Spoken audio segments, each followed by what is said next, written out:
Guédec a 9 ans à peine. Il danse Baris, la danse du guerrier. Ses gestes sont étonnants de précision. Danser, une chorégraphie d'un autre âge, à son âge, pourquoi?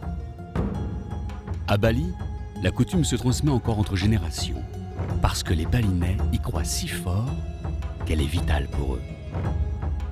Malgré leur environnement en constant bouleversement, malgré une foule de pressions qui pèsent sur eux, les Balinais tentent de vivre entre mer et volcan.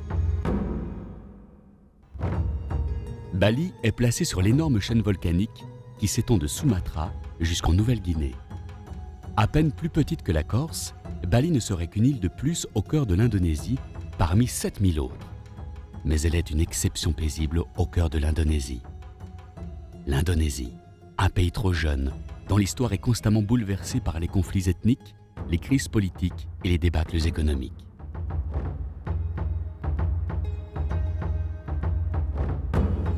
Face à ce tumulte, Bali tente de préserver son équilibre.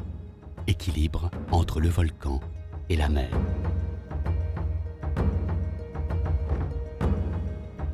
Volcan est synonyme de danger, mais aussi de fertilité et de richesse. Alors, les Balinais en ont fait la demeure de leur divinité. Ils ont façonné ces flancs pour y travailler le riz et pour créer leur mode de vie, un mode de vie en communauté.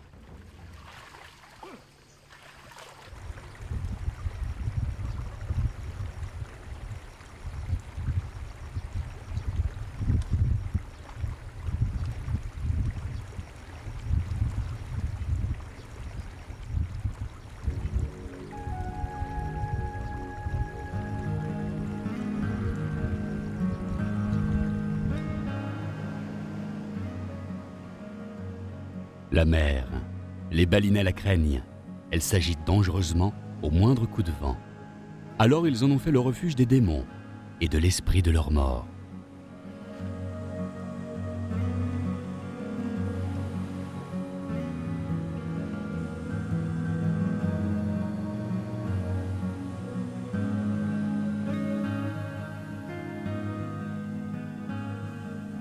Pour préserver un équilibre entre feu et eau, entre divinité et démons, entre culture millénaire et modernité, les Balinais vivent sous le mode de l'offrande. Ainsi, ils remercient les divinités de ce qu'ils ont reçu et ils apaisent les démons, ceux qu'il ne faut jamais ignorer.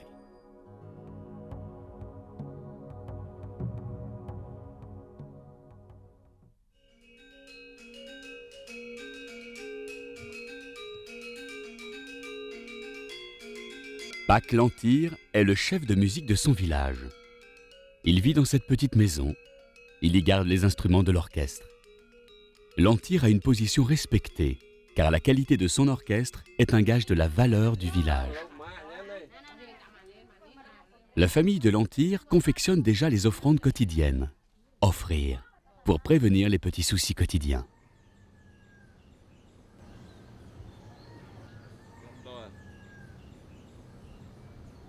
À quelques mètres de là, la riche demeure de Ibu Anom. Ibu Anom fait le tour de sa maison pour honorer chaque emplacement important. Une feuille de bananier, quelques grains de riz, une fleur et un geste gracieux consacrent les offrandes qui seront remplacées au coucher du soleil.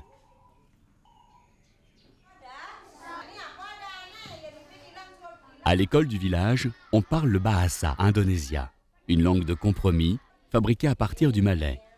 Elle a été imposée à des dizaines de millions d'Indonésiens pour qu'ils puissent parler entre eux.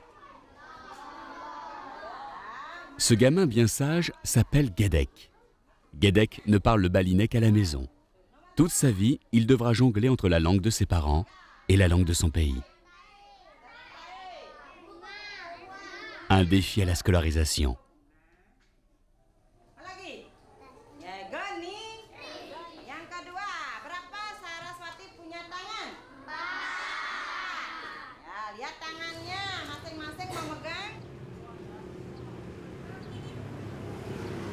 À 2 km de là, Ubud est le village touristique du centre de l'île.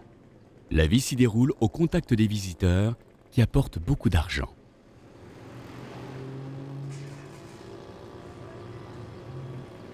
Toute l'économie locale est tournée vers cette manne.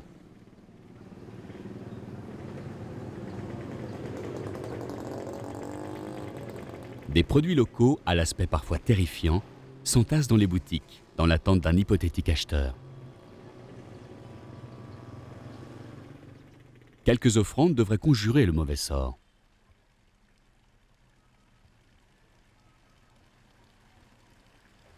Presque au centre du village, dans un somptueux jardin, l'école de musique forme les tout jeunes. Une rude tâche pour les professeurs et pour les élèves.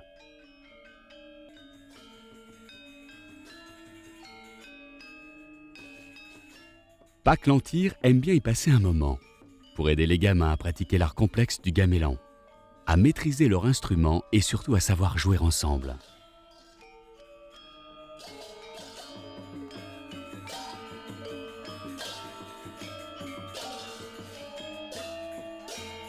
La technique semble ardue, mais depuis le berceau, ces musiciens en herbe baignent dans les rythmes balinais. Encore quelques années d'efforts et leur relève sera assurée.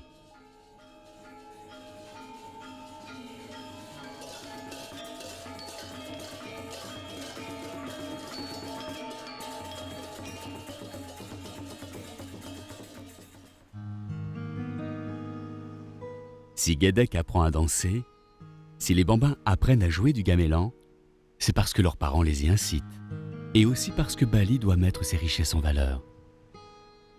Les sites de Bali, tous plus beaux les uns que les autres, ils sont rizières, temples, mausolées, collines ou montagnes.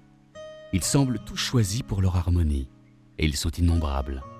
Ils illustrent la diversité dans laquelle Bali a vécu toute son histoire. Une falaise devient mausolée de rois bouddhistes. Ce palais royal devient une ode amusante aux vieux démons de la mythologie. Cette grotte d'ermite est devenue un temple protégeant les chauves-souris.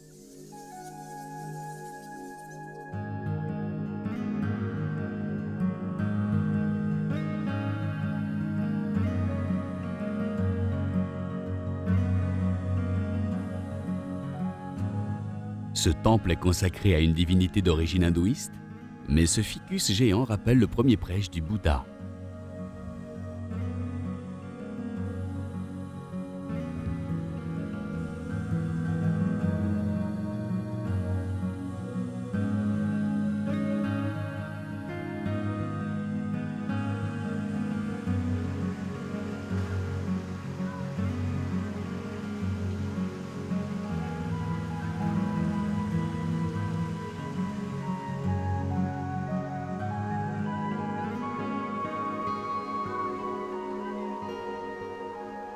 Cette colline accueille un temple tourné vers le volcan, mais leurs gardiens sont là pour repousser les esprits malins.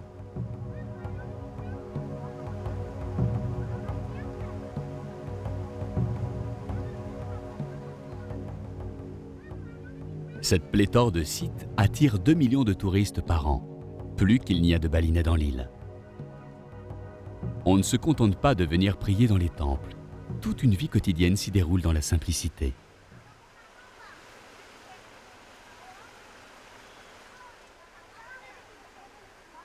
Des fidèles sont venus consacrer des offrandes, mais des touristes sont arrivés.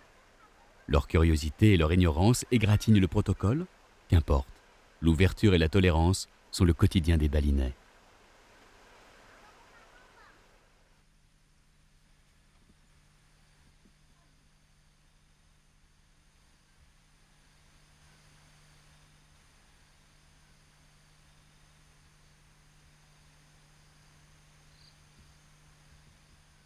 Parfois, dans un site des plus reposants, certains n'hésitent pas à rendre le lieu plus magique encore, dans l'espoir aussi de tirer une pièce de monnaie.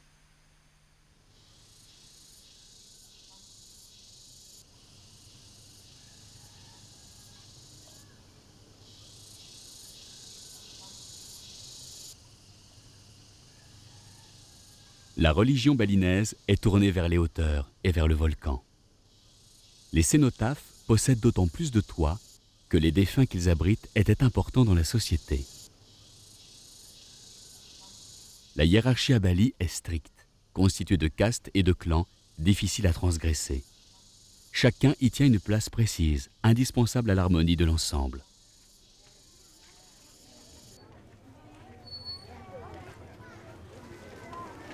Tous les temples de village ont leur représentation dans le temple le plus haut placé sur les flancs du volcan. À Bezaki se trouve le temple mère, le plus grand, le plus révéré, celui qui symbolise tous les temples de l'île et l'union des Balinais dans leurs croyances et dans leurs convictions.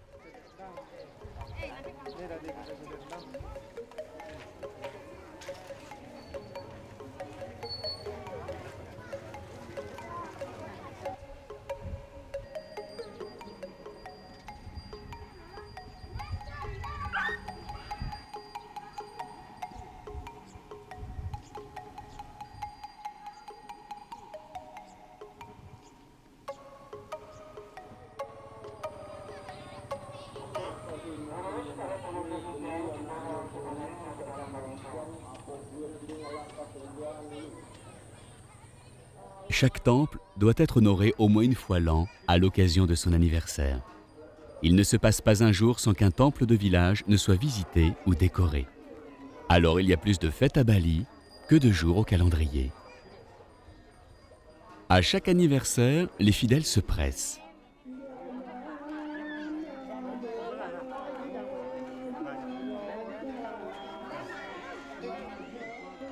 Vers 16 h, la vie s'arrête dans le village. Chacun a pris le temps de fabriquer des merveilles faites de sucreries, de fruits et de fleurs. Les familles apportent les offrandes au cœur du temple, en cortège, pour une cérémonie qui ne dure que quelques minutes. Les offrandes ne restent pas sur place, car les divinités ne se repaissent que de leur essence, et les villageois rentrent ensuite chez eux pour festoyer. Lors d'anniversaires de temples majeurs, les familles font la queue des heures durant pour accéder à la bénédiction.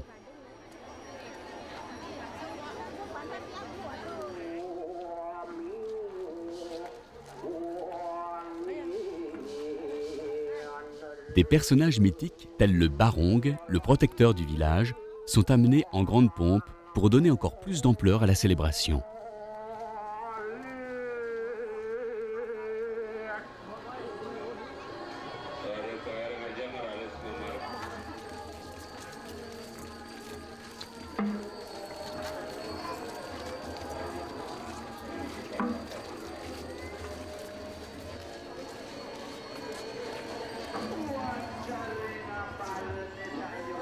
Depuis quelques années, les fêtes sont de plus en plus somptueuses, les fidèles plus nombreux, les offrandes plus belles. Car les Balinais, soumis à des pressions extérieures, veulent marquer leur différence pour affirmer leur spécificité. Des dizaines d'assistants prêtent main forte aux prêtres pour l'aspersion rituelle et faire face à cette dévotion grandissante.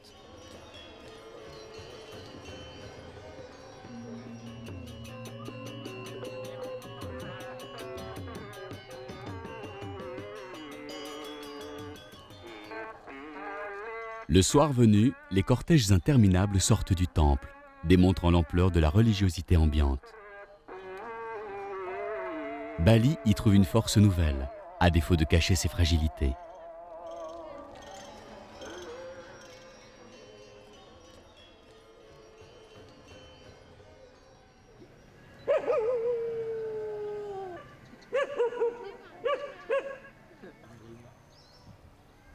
Hindouisme et bouddhisme ont longtemps cohabité ici. Puis l'islam est arrivé. Les Balinais l'ont accueilli. Mais dans le plus grand pays musulman du monde, les minorités ethniques dérangent. Les croyances différentes dérangent. Le succès touristique de Bali dérange. Alors le chant des muezzins retentit, un peu plus fort chaque jour, au sommet de minarets de plus en plus nombreux. Une page de l'histoire de Bali est en train de se tourner.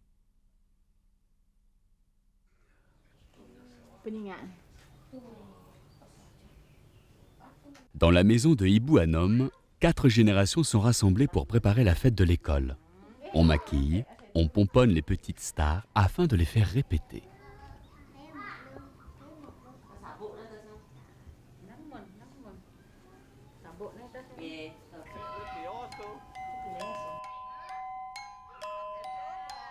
Pâques Lentir est là pour créer le fond musical.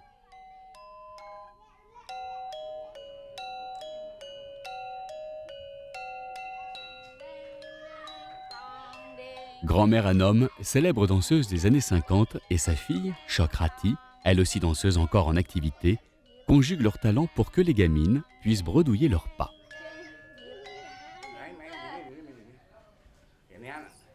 À quelques kilomètres de là, Guédec s'est rendu chez le maître de danse qui le fait travailler chaque semaine.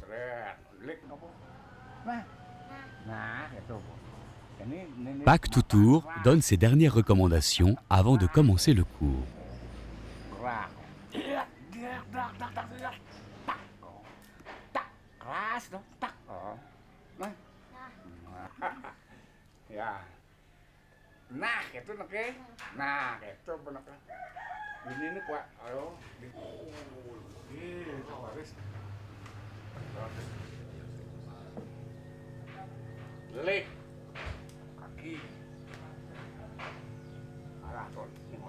Pâques Toutour empoigne le garçon pour guider ses gestes.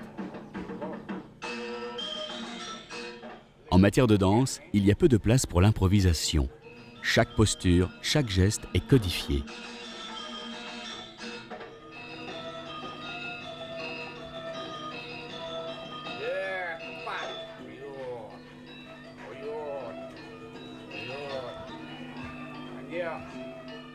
La précision de l'exécution détermine la qualité du danseur.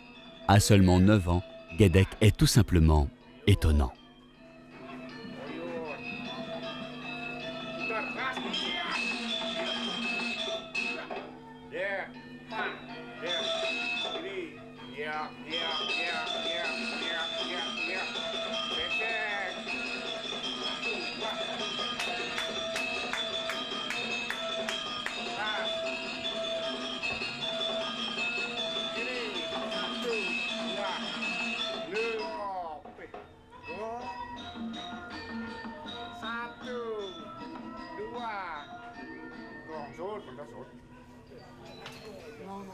Le gamelan de Téguès est une référence dans la région.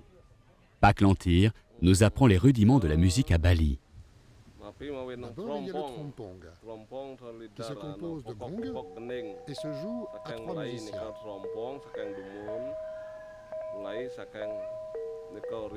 Puis il y a les riyong.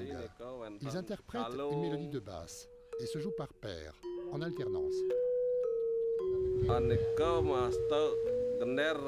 Ensuite viennent les Gender Lamat, qui se jouent à 2, en synchrone ou en alternance.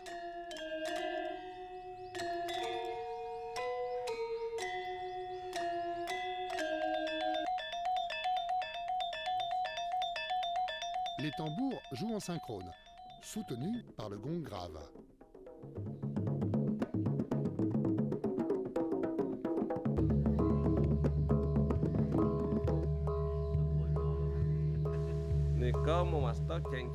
Puis il y a l'instrument de rythme très rapide, les cymbales, qui font...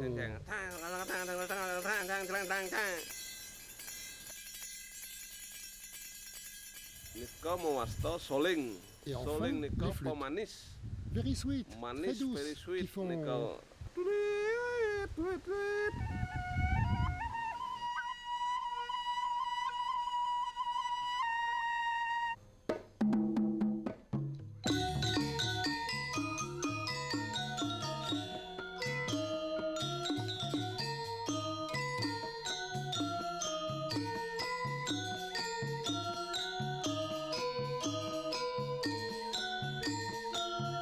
Cette musique est incroyable de dextérité et de synchronisme. Elle a ébloui Debussy par sa pureté. Le gong de Téguès est reconnu pour la qualité de ses instruments et par la fluidité de son jeu. Les 32e de croche sont joués à la volée par des musiciens paysans, qui rigolent entre eux presque sans faire attention à la partition.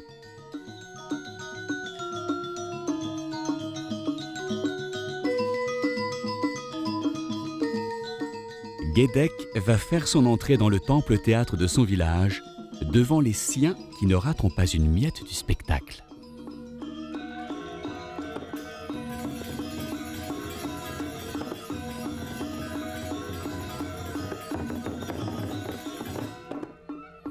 La danse de Baris, la danse du guerrier, demande une assurance et une maîtrise exceptionnelle. À 9 ans, sans trac apparent, le gamin s'en sort brillamment.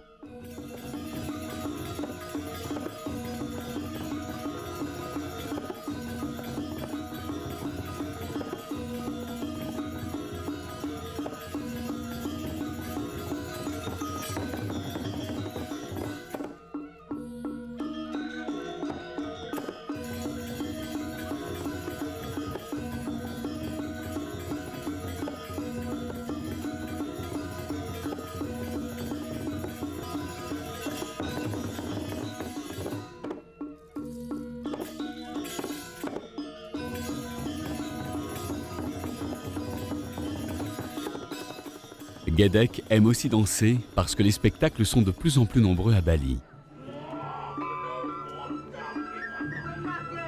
Les villages les plus visités organisent des spectacles qui nécessitent la présence d'une troupe importante. Une aubaine pour des villageois amateurs qui exercent leur talent et gagnent aussi un peu d'argent. Ainsi, le tourisme participe à la préservation de la tradition.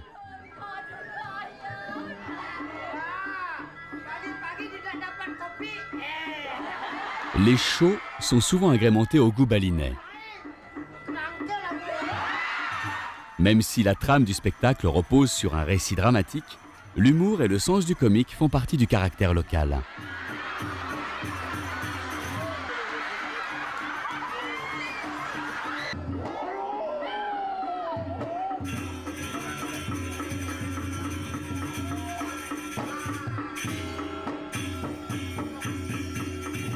Les spectacles ne perdent pas pour autant leurs origines religieuses.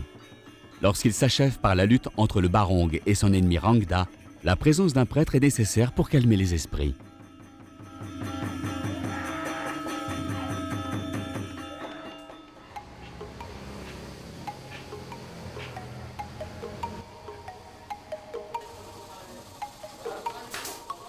Mais le tourisme a provoqué un effet pervers. La manne de l'artisanat dit local. Les catalogues de meubles exotiques européens prennent leur source dans ces fourmilières où les ouvriers trouvent difficilement leur compte. En une vingtaine d'années, cette activité a pris des proportions hallucinantes. Des centaines d'ateliers se sont créés, des milliers d'ouvriers ont été embauchés, des centaines de tonnes de matières premières sont avalées tous les mois. Rotin, bambou, tissu, bois précieux, pierres de lave terminent leur carrière dans les boutiques du monde entier.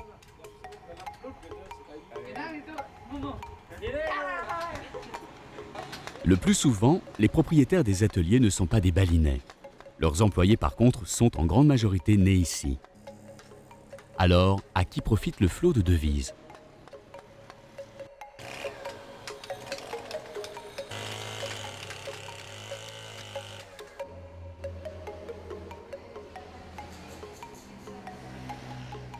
Des milliers d'objets sortent quotidiennement des ateliers. Objets vaguement balinais, mais aussi répliques d'objets africains, australiens ou européens. Ici, on fait de tout. Tout ce que le marché demande. Il suffit de passer commande. Les stocks débordent dans les boutiques et le touriste ne sait plus où acheter. Et si, il doit acheter.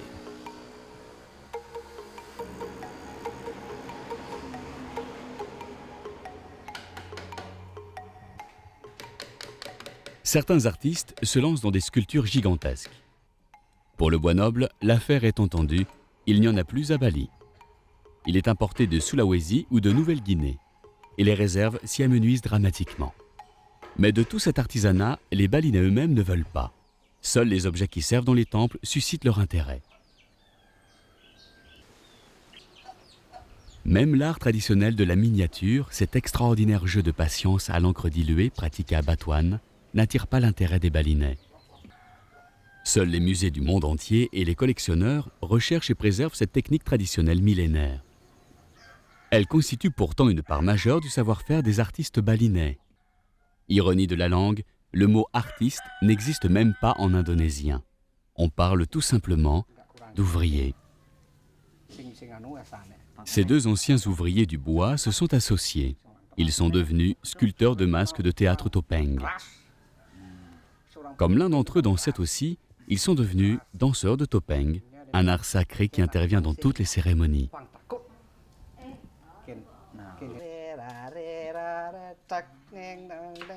Chaque masque est une petite merveille.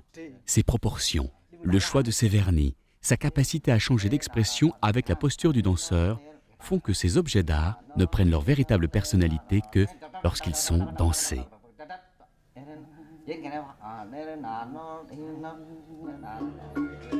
Une cérémonie se déroule. Wei Yang a complété le masque avec le costume. Il devient le ministre.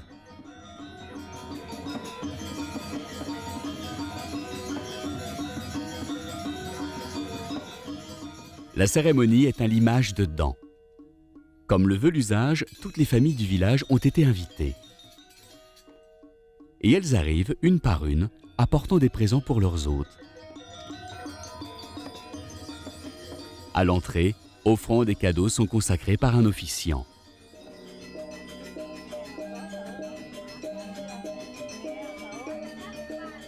Petites ou immenses, les offrandes ont chacune une forme, une signification et un rôle précis dans le rituel.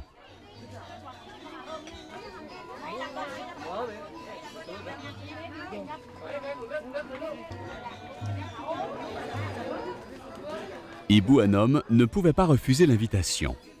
De par son rang dans le village, elle doit honorer toutes les cérémonies et apporter des cadeaux au niveau de son statut. Obligation ruineuse qui a failli coûter la maison familiale à son père, trop empressé à respecter les obligations de son titre.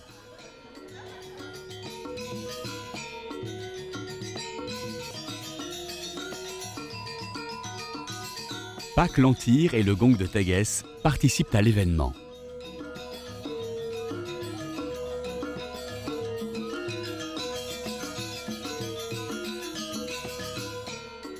Le rituel du limage de dents a pour but d'égaliser les 6 dents supérieures des adolescents et ainsi éliminer les 6 péchés capitaux. On se demande d'ailleurs encore quel péché a été éliminé de la liste balinaise. Cette cérémonie est un peu particulière. Le père appartient à la caste des Wessia, les commerçants. Comme chaque cérémonie doit s'organiser au niveau du rang de la famille, le père a dû attendre l'âge de 52 ans pour réunir les fonds et engager le prix d'une petite maison, pour satisfaire à la tradition. La cérémonie prend d'abord un aspect virtuel.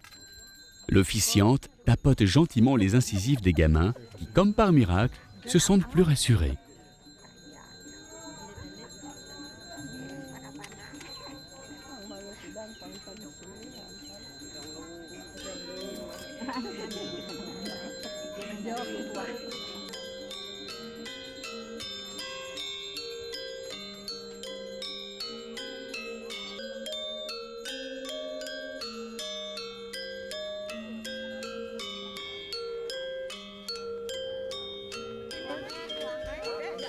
Mais le lendemain à l'aube, le père et son frère se présentent les premiers, et le rite n'a plus rien de virtuel.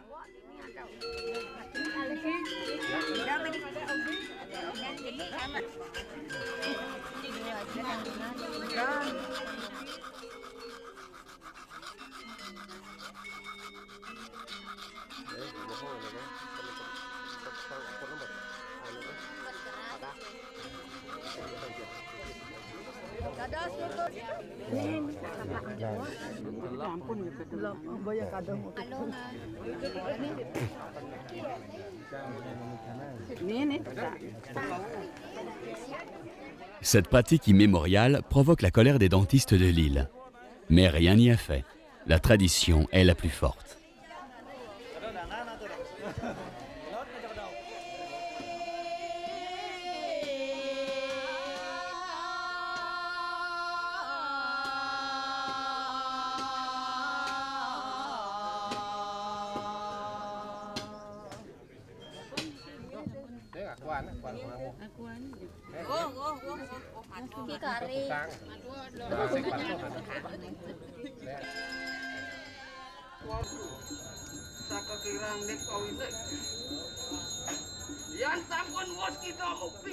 Wei Yang, le danseur de topeng, a posé un autre masque. Il interprète un personnage qui a des fonctions religieuses. l'ancien ouvrier du bois donne sa bénédiction aux participants. L'artistique et le religieux sont indissociables.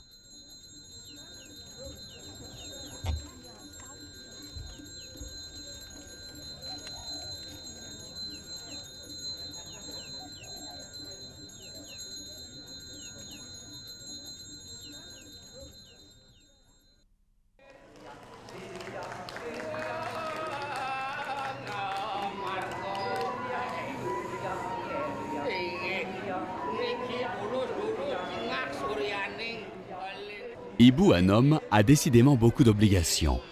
Présente ce matin au Limage de Dan, la voici ce soir avec ses amis au Club des Anciens.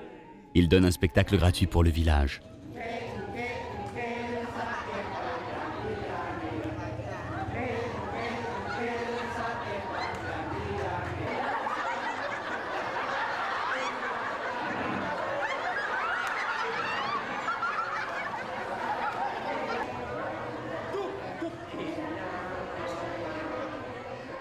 Malgré leur âge avancé, ces mamies et papis du spectacle incarnent des personnages que l'on danse plutôt à 20 ans. Et le public est ravi.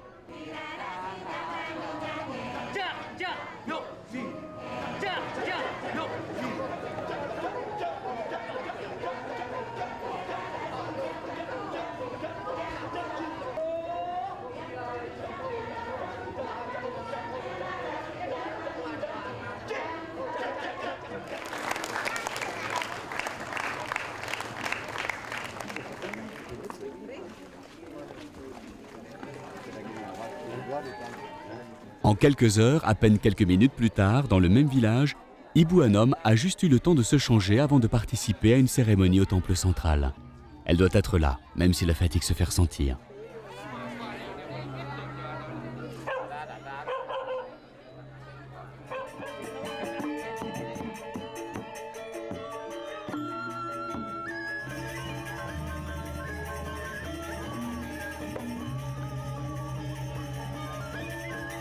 Nos amis danseurs de Topeng sont encore présents. Le Topeng est présent dans chaque cérémonie. S'il fallait qu'une seule danse perdure à Bali, Topeng serait celle-là. Il syncrétise le profane et le sacré.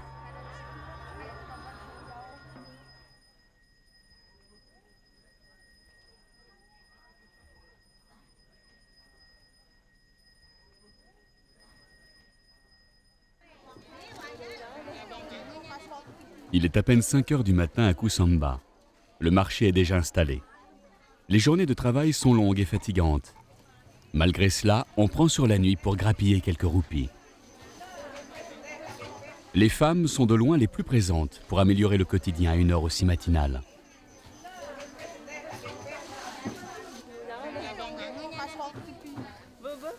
À 5h30, une voix s'élève, celle du muezzin, qui rappelle leur devoir à tous les musulmans de la région. Une intrusion qui se répète 4 fois par jour.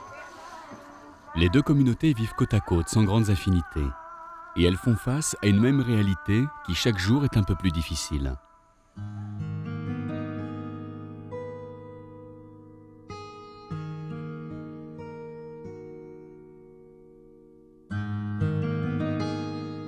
Sur cette immense plage de sable volcanique, dans cette partie moins privilégiée de l'île, les spectacles et le tourisme ne sont pas d'actualité.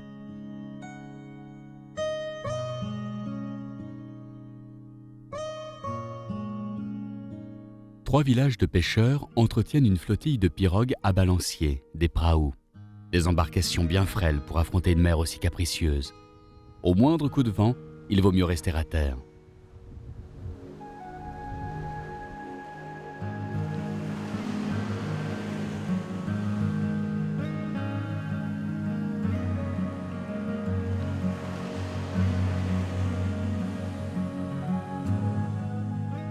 Ici, on ne part pas en mer, on y est poussé. Poussé par l'obligation d'exploiter le peu de ressources que cette partie de l'île offre à ses habitants.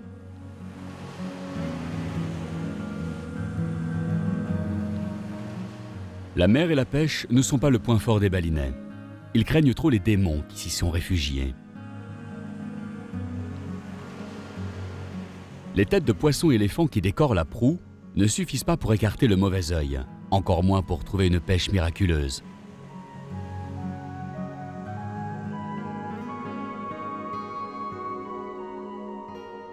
Comme la côte est très poissonneuse, la moitié de ses équipages vient de Java ou de Lombok, faisant dire à certains que là aussi, les étrangers volent le gagne-pain des Balinais.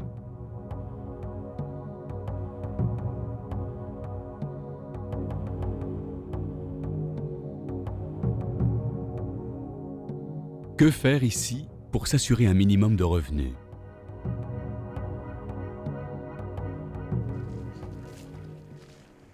Juste au bout de la plage, des femmes et des hommes charrient des tonnes d'eau salée pour faire le sel gris.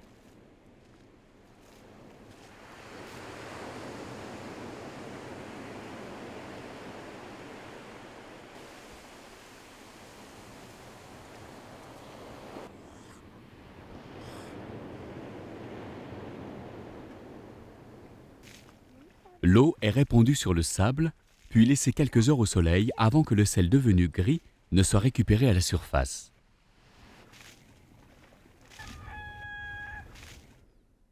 Les forçats de la mer retirent chaque jour quelques pelletées de ce sel très recherché. 1 euro le kilo, tel est le prix de cet esclavage consenti.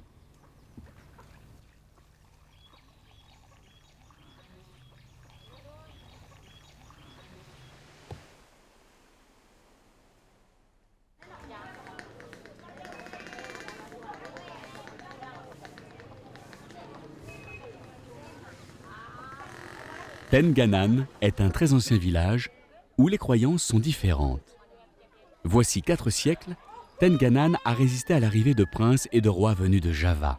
Et Tenganan a conservé la croyance balinaise originelle, fidèle aux divinités du védisme antérieures à l'hindouisme.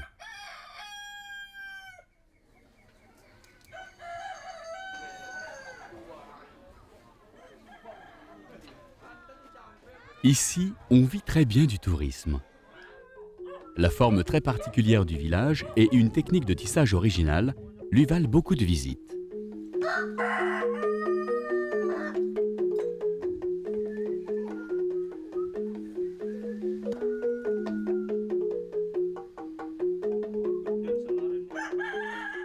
Ce tissage se nomme ikat. Chaque fil de la trame est teinté avant que la chaîne ne soit entrelacée. Les fils de la chaîne doivent donc parfaitement coïncider avec la trame pour composer le motif final. Des semaines de travail sont nécessaires aux vieilles du village pour fabriquer un simple foulard. Malgré les influences extérieures, Tenganan souscrit toujours à ses traditions. L'une d'entre elles est Ton, le sacrifice d'un jeune buffle. La perte est lourde pour le village.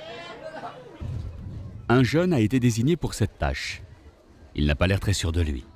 Il hésite longtemps avant de porter les premiers coups.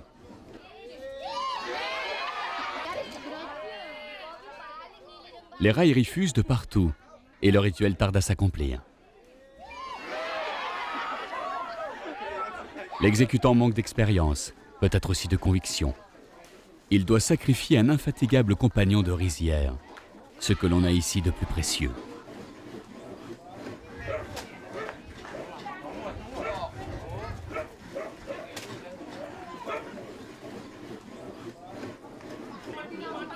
Donner pour honorer, pour apaiser.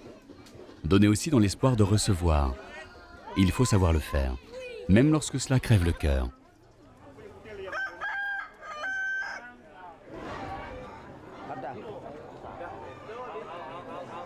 À l'occasion des combats de coqs, on sacrifie aussi ce que l'on aime.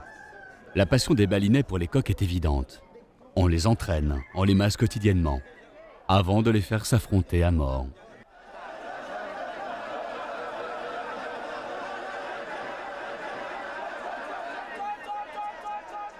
Depuis 25 ans, les combats de coqs étaient illégaux en Indonésie.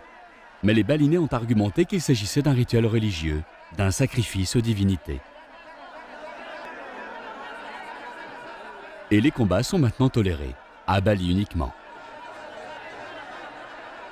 Alors, la passion pour le rituel et pour le jeu ont repris leurs droits.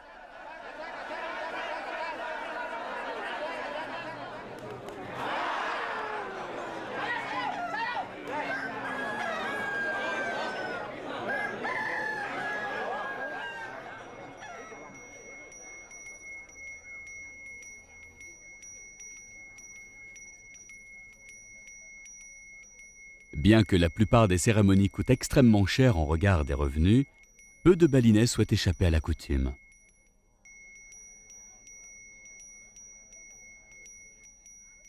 Même s'ils vivent en jeans et en t-shirt, les jeunes souhaitent se marier comme leurs aînés. Le costume, le maquillage, le protocole rassurent toutes les générations.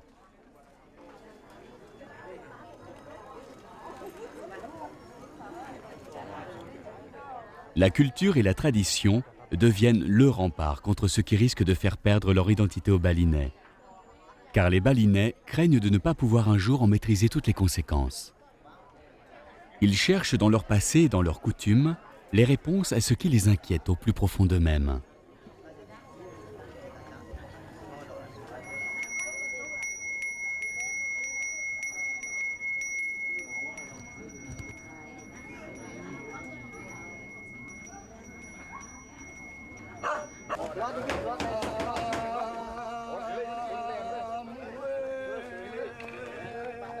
Certaines de ces craintes trouvent un soulagement dans les rituels. La peur des esprits n'est plus à décrire ici. Mais lorsqu'il s'agit de l'âme, d'un membre de la famille, la crainte tourne à l'angoisse. Aucune cérémonie ne suscite plus d'attention dans son déroulement que la crémation. La veuve d'un brahmane vient de décéder. Il faut faire vite pour éloigner une âme d'un tel rang.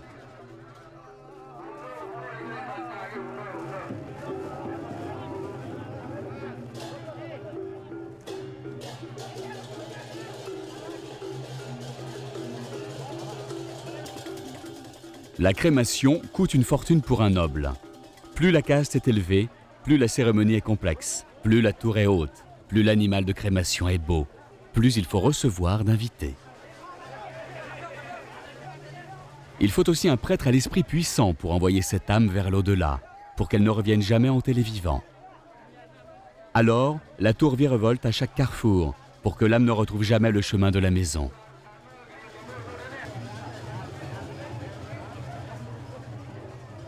Les porteurs ploient sous la charge et la chaleur. Ils ont bu, ils portent des coiffes, ils ont peur. Peur que l'âme s'accroche à leurs cheveux.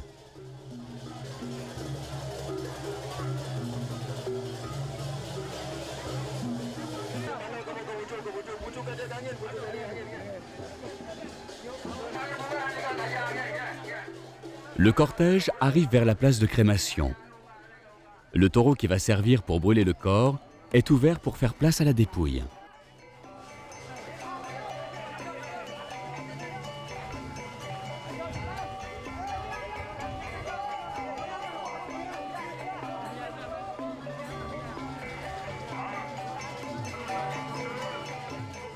La famille s'est regroupée autour du cercueil pour placer des objets précieux à l'intérieur.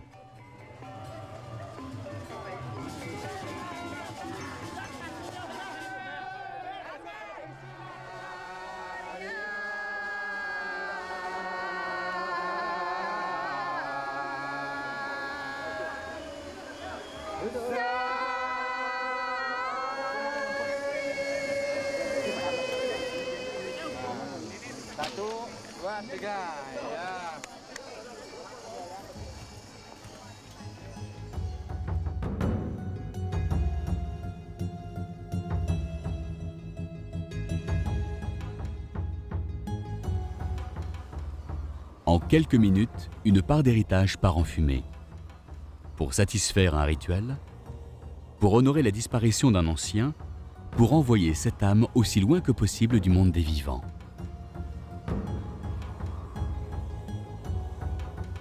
Pas une larme, pas un signe de tristesse dans les yeux des participants. Aujourd'hui est un véritable jour de fête, une délivrance. Une demi-heure plus tard, les brûleurs à gaz ont accompli leur tâche. Les proches rassemblent méticuleusement les restes dans une urne pour que la cérémonie aille jusqu'à son terme.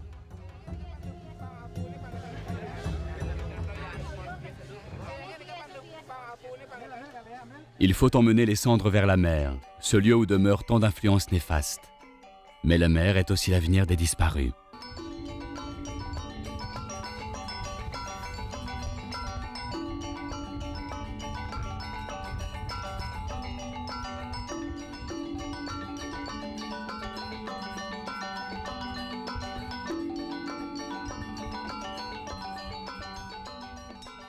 Le cortège se dirige vers la plage de Sanur, un haut lieu du tourisme.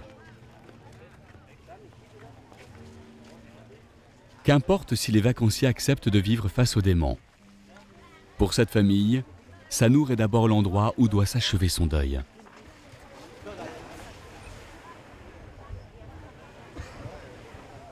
À quelques centaines de mètres de là, une autre plage touristique, Kuta Beach.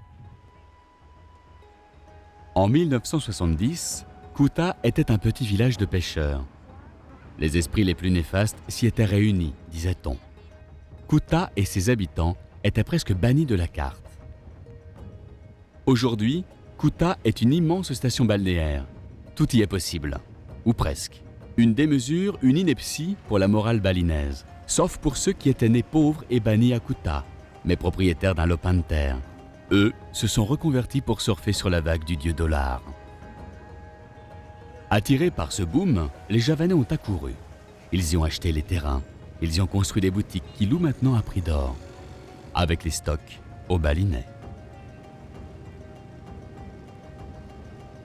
Bapak Lantyr est descendu en ville. Un enfer pour lui. Tout ce qu'il ressent comme un danger est là. Le bruit, la foule, l'énervement font perdre leurs repères et leurs habitudes à des Balinais comme lui.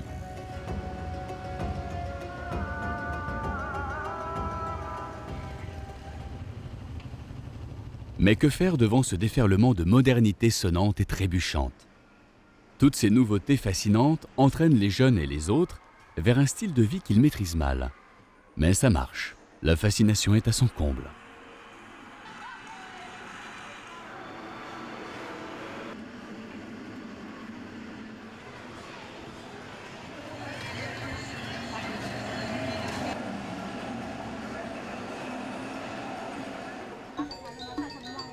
Même si le marché central de Denpasar lui rappelle en plus grand le marché de son village, Lantyr refuse de vivre en ville.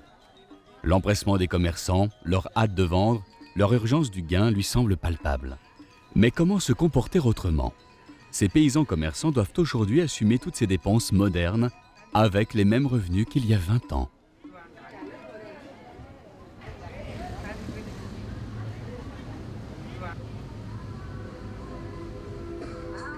Alors Lantyr repart bien vite vers la montagne, au calme, et vers le reflet d'une autre partie de la réalité balinaise.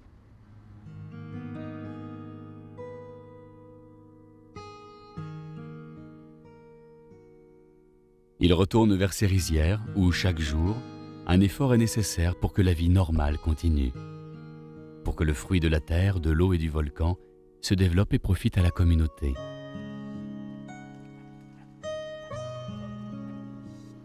Ici, le quotidien de chacun est encore lié à celui de son voisin. Ici, les mots communauté, entraide, partage, solidarité n'ont toujours pas perdu de leur sens. Parce qu'il est impossible d'entretenir seul les kilomètres de murets qui séparent chaque rizière. Parce qu'il est impensable de faire circuler à sa guise l'eau qui arrose chaque parcelle. Parce qu'il est impossible de repiquer seul les milliers de pousses de riz nécessaires à une bonne récolte. Parce qu'il est impossible de récolter seul une rizière entière sans en perdre une partie qui pourrirait sur pied. Les Balinais ont créé leur mode de vie et leur structure sociale. Au fil des siècles, ils ont appris à vivre, à travailler ensemble et à protéger leurs traditions, fondées sur une hiérarchie stricte, mais aussi sur l'interdépendance et le partage. Les pressions qui pèsent sur eux bouleversent leur société, car elles tendent à les séparer les uns des autres. Alors les Balinais essaient encore d'exister ensemble. Le plus souvent possible, ils se regroupent, pour marquer leurs différences ou pour se rassurer. Pour résister à toutes ces injustices, ils ont de plus en plus souvent recours à la violence. Violence, un mot inimaginable il y a 30 ans dans la mentalité locale. En octobre 2002, la violence a frappé Bali, faisant 200 victimes, créant l'indignation. Depuis, les Balinais ne savent plus que faire pour conjurer ce mauvais sort. Ce drame dépasse leur sens de la tolérance et de la modération. Ils tentent d'apaiser cette nouvelle menace, à force de rituels, d'offrandes et d'incantations. Cela suffira-t-il pour recréer l'harmonie dans l'île aimée des dieux, pour trouver en eux-mêmes un nouvel équilibre subtil entre un divin volcan et une mer démon? Rien n'est moins sûr.